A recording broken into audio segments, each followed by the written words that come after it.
Wokół samokrytyki panuje wiele mitów i przekonań, które to podtrzymują samokrytykę. Czyli wierzymy w pewne rzeczy, które nam właściwie tylko i wyłącznie podstawiają nogę, dlatego że powodują, że samokrytyka się utrzymuje. Dwa z nich, najbardziej główne, to są iluzja bezpieczeństwa. Muszę tu podkreślić, że to jest iluzja, a to nie jest po prostu zwyczajne poczucie bezpieczeństwa, czyli myślimy sobie, że no jeżeli tak krytycznie do siebie podejdę, to mój system ostrzegania wewnętrznego gdzieś tam tak szybko zauważy, co we mnie jest nie tak, że wyprzedzę innych ludzi, że wyprzedzę jakiś bieg zdarzeń, że potem ktoś inny by mi powiedział, co jest we mnie nie tak, albo coś by się stało, popełniłabym błąd, albo gdzieś bym, nie wiem, zrobiła jakiś ruch, który był niewłaściwy. Natomiast jeżeli mój wewnętrzny krytyk działa i ciągle czuwa, to mi ciągle mówi, co ze mną jest nie tak, więc daje mi poczucie bezpieczeństwa. I to jest jeden mit i to jest jedno przekonanie, a drugie to jest iluzja motywacji. Znowu iluzja, czyli mamy wrażenie, że gdybym się tak, często dostaję nawet takie wiadomości od widzów, że gdybym, nie wyobrażam sobie, że miałabym siebie nie krytykować, bo wydaje mi się, że gdybym to zrobiła, gdybym odpuściła samokrytykę, to chyba nic by mi się nie chciało robić. Leżałabym tylko na kanapie, jadła chipsy i oglądała Netflix. I to jest też iluzja. Mamy wrażenie, że jeżeli tak siebie dobrze przygniotę do ziemi, to mi się wtedy bardzo zechce wszystko robić, działać i mieć entuzjazm i motywację i dobrą energię. No jak widzisz, to niezbyt już teraz wygląda racjonalnie i rozsądnie, bo jeżeli siebie tam przytłoczymy mocno, to wtedy musimy podjąć 2 razy więcej wysiłku. Po pierwsze musimy siebie odbić do zera po tym, co samokrytyka zrobiła, a potem jeszcze w ogóle musimy gdzieś sięgnąć, gdzie chcesz sięgnąć, na przykład nowej pracy, na przykład nowego związku, czy sięgnąć gwiazd, nie? Powiedzmy sobie.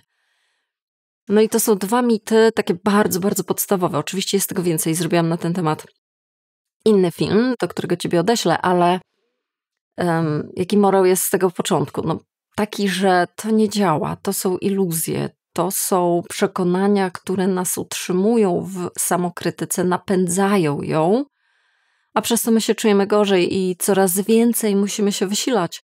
Bo tak jak mówiłam, każdy ruch w stronę, nie wiem, realizacji życiowych celów będzie podwójnie okupiony twoim wysiłkiem, czyli najpierw musimy się podnieść po tej samokrytyce, a potem dopiero postawić krok naprzód. I to jest trudne. To jest ciężkie i na szczęście to jest opcjonalne. Tak nie musi być. A przynajmniej możemy sobie dać pewne narzędzia i pewne zrozumienie, które pomoże ci ten pierwszy krok coraz bardziej odpuszczać, czyli ten moment, kiedy to siebie tak przygnieciesz samokrytyką, że bardzo ciężko ci jest wtedy powstać. Takim antidotum do samokrytyki będzie dzisiejsza teza, którą ci przedstawię właściwie w 3 punktach, bardzo praktycznych, co można zrobić, żeby sobie tę samokrytykę odpuszczać, a główną myślą, i to wszystko będzie stało na tezie wystarczająco dobrze.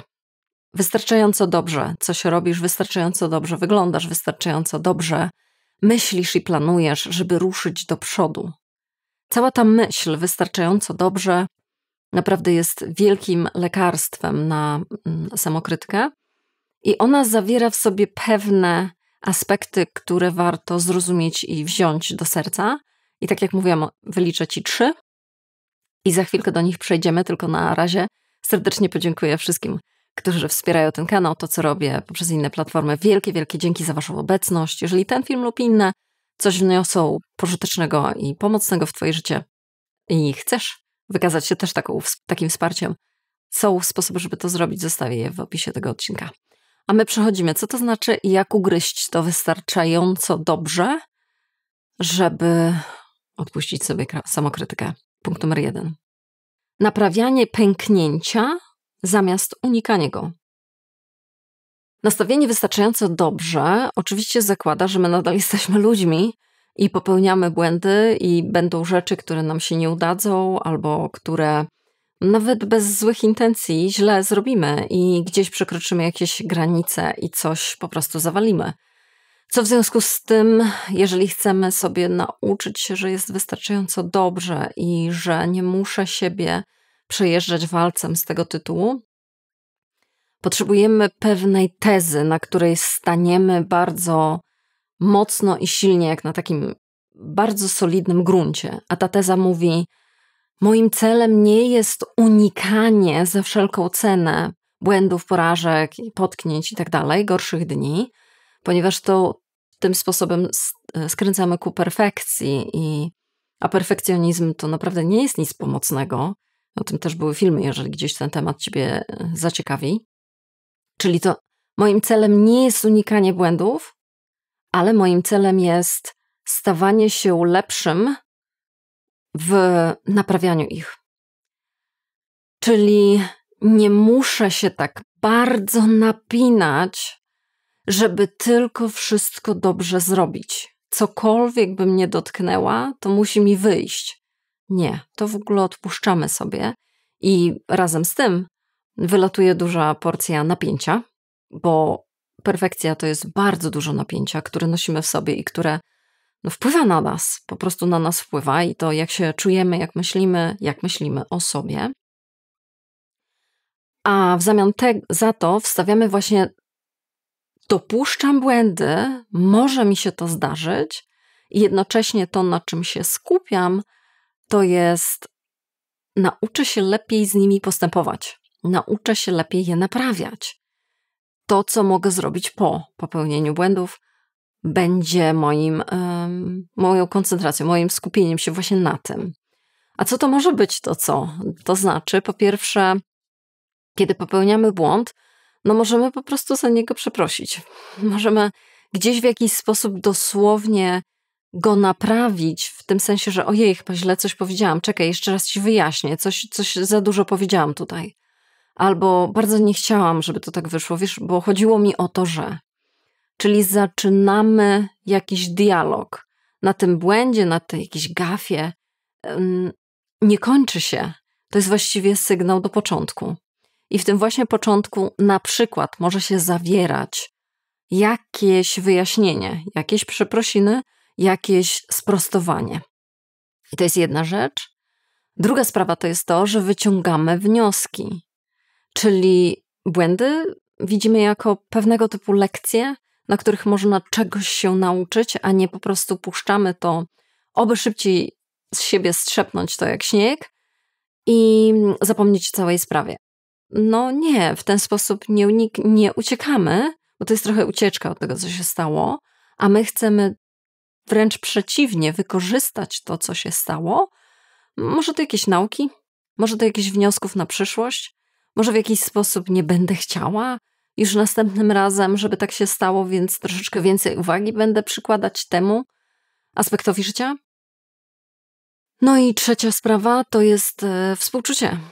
Samo współczucie, tak? To tutaj jest wielka, wielka arena i bardzo duże pole do popisu do praktyki innego podejścia do siebie i traktowania siebie, niż tylko i wyłącznie robienie sobie wyrzutów, tylko nauczenie się dialogu wewnętrznego, który jest oparty na zrozumieniu. Dokładnie na tym samym, co byś użył lub użyła wobec bliskich ci osób, na których ci zależy, a które popełniły właśnie błąd. Myślę, że w takich momentach właśnie bardzo łatwo wychodzi ci to, żeby zrozumieć tę osobę, żeby ją pocieszyć, żeby pokazać jej trochę serca i poświęcić trochę uwagi, gdzieś tam ją pogłaskać i poklepać po ramieniu i powiedzieć: okej, to się zdarza. Tak bywa. Idźmy do przodu. Zastanówmy się, co możemy zrobić, co możemy się z tego nauczyć i idźmy do przodu. Tylko że teraz to wszystko, co nazwę samowspółczuciem, kierujemy do wewnątrz. I już mamy właśnie to, co trzeba chwycić i nauczyć się bardziej skupiać na tym, po pierwsze, czyli wytrenować swoją uwagę, a po drugie praktykować.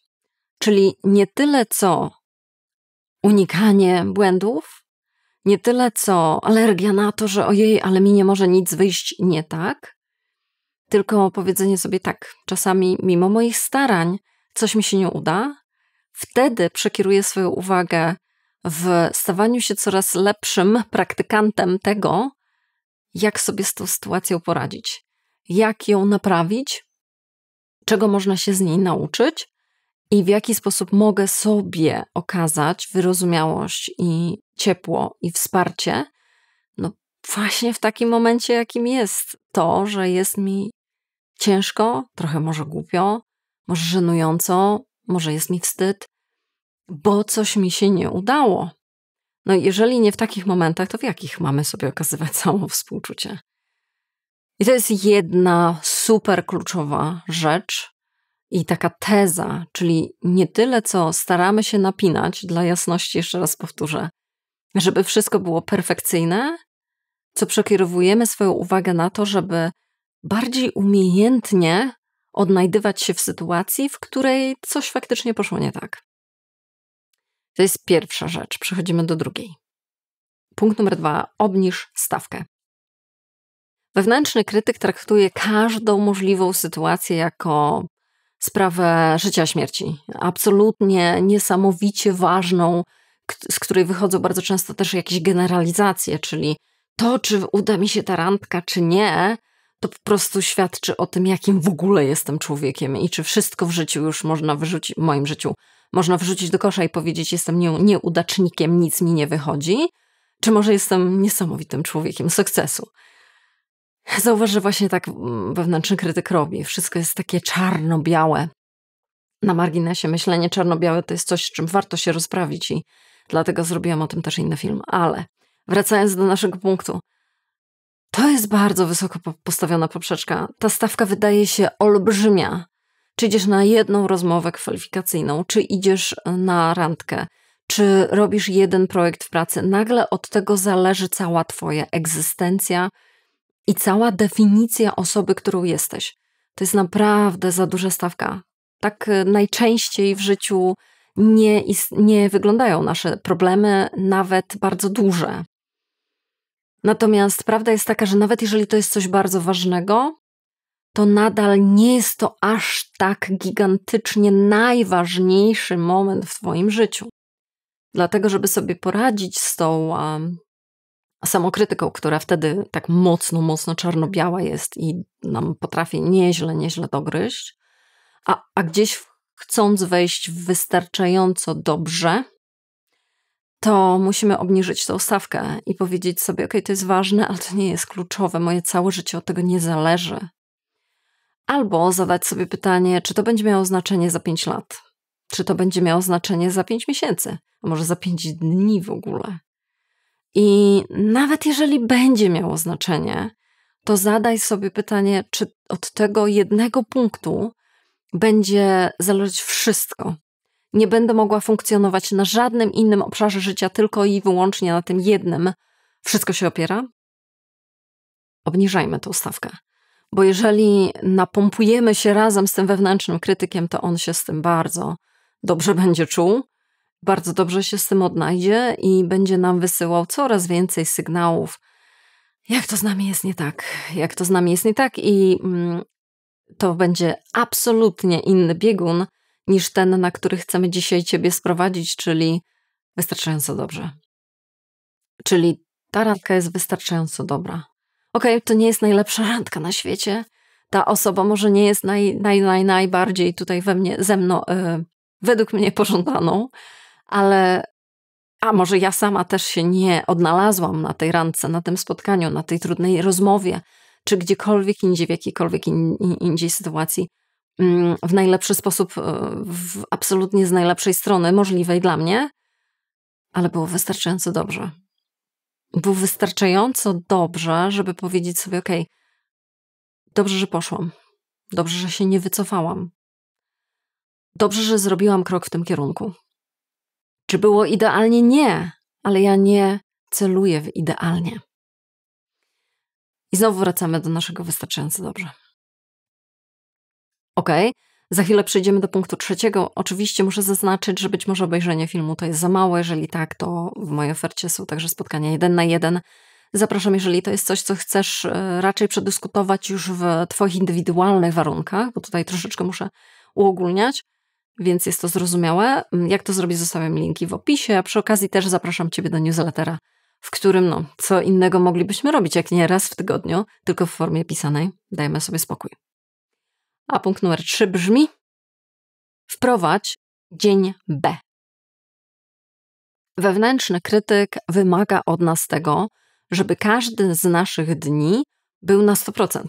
Wszystko ma ci iść dobrze. Zawsze masz się pokazać z najlepszej strony. Najlepiej, najfantastyczniej by było, gdyby po prostu wszystko się tak układało, jakby wszystko było stworzone tylko i wyłącznie pod ciebie i po to, żebyś zobaczył, że twój dzień to jest absolutnie niekończące się pasmo sukcesów. I tak ma być co dzień. I tak ma być każdego dnia. Masz być bardzo wygadana, towarzyska, bardzo elokwentna, bardzo szczęśliwa, zmotywowana, entuzjastyczna. No to wszystko ma zaistnieć dziś, a potem jutro, pojutrze, po pojutrze, tak samo. Do tego doliczmy rok, później 2 lata, później 10 lat. Ty masz po prostu mieć tylko i wyłącznie takie tylko dni. Jeżeli jesteś ze mną dłużej, albo jeżeli ten film oglądasz od początku, to wiesz, że to jest zbyt nierealistyczne podejście, żeby było prawdziwe, żeby było realne i żeby było do zrealizowania. To jest coś, co musimy absolutnie sobie odpuścić i zamiast naciskać na ten dzień A, żeby on był w każdym, przez 365 dni w roku, w każdym roku twojego życia, zróbmy sobie wersję dnia B. Dzień B, w którym może ci się coś nie udać. Dzień B, w którym możesz gorzej wyglądać.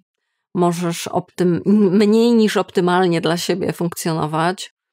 Dzień B, w którym wcale nie musi ci wszystko dobrze iść i nie musisz być super wygadana, towarzyska, elokwentna, uśmiechnięta, zaradna. To wszystko nie musi zaistnieć, a na pewno nie musi zaistnieć na 100%. No i trochę oswajamy się z tym dniem B. Co to znaczy? To znaczy, że wtedy dobrze jest zobaczyć to, jakby troszeczkę ilustrację sobie zrobić. Czyli to jest dzień, w którym mogę zrobić swoje minimum i będzie wystarczająco dobrze.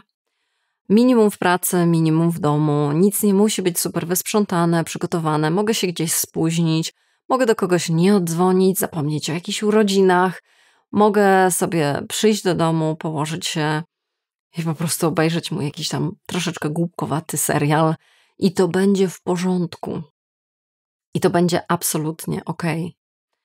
I to nie jest lenistwo. W ogóle, a propos lenistwa, był inny film, odsyłam ciebie do niego, to jest w ogóle kwestia bardzo sporna, czy coś takiego istnieje jak lenistwo. Dlatego warto się wdrożyć i zapytać siebie, o co właściwie mi chodzi, co się we mnie dzieje. Więc tym bardziej w takich okolicznościach jak plan B i dzień B, mówimy sobie, to nie jest lenistwo, to jest strategia regeneracyjna. To jest strategia dawania sobie spokoju, to jest strategia łapania równowagi w życiu i odchodzenia od niepotrzebnej i niepomocnej perfekcji. A poza tym to jest dowód na to, że świat się nie zawali, jeżeli sobie odpuścisz czasami. Jeżeli nie wszystko zawsze ci wyjdzie tip-top. I to jest wystarczająco dobry dzień. Mam taki pomysł, żeby ciebie poprosić o komentarz, żebyś zostawiła i zostawił, dla przykładu, żebyśmy się też uczyli od siebie, jak u ciebie wygląda taki dzień B. Co to znaczy u ciebie wystarczająco dobrze? Jest wystarczająco dobrze dzisiaj? Nie jest idealnie, wiem o tym, godzę się na to, akceptuję to i biorę to w ogóle z otwartymi ramionami, bo wiem, że to jest po prostu potrzebne i to jest zdrowe. Daj znać w komentarzu. Każde kliknięcie, komentarz, subskrypcja, wszystko co tutaj robisz i sobie myszkujesz i gdzieś tam coś zostawiasz, jakieś ślady po sobie, to jest wsparcie tego kanału, podobnie tak jak wsparcie przez inne platformy, za co wielkie, wielkie dzięki jeszcze raz. I cóż, widzimy się następnym razem. Do zobaczenia.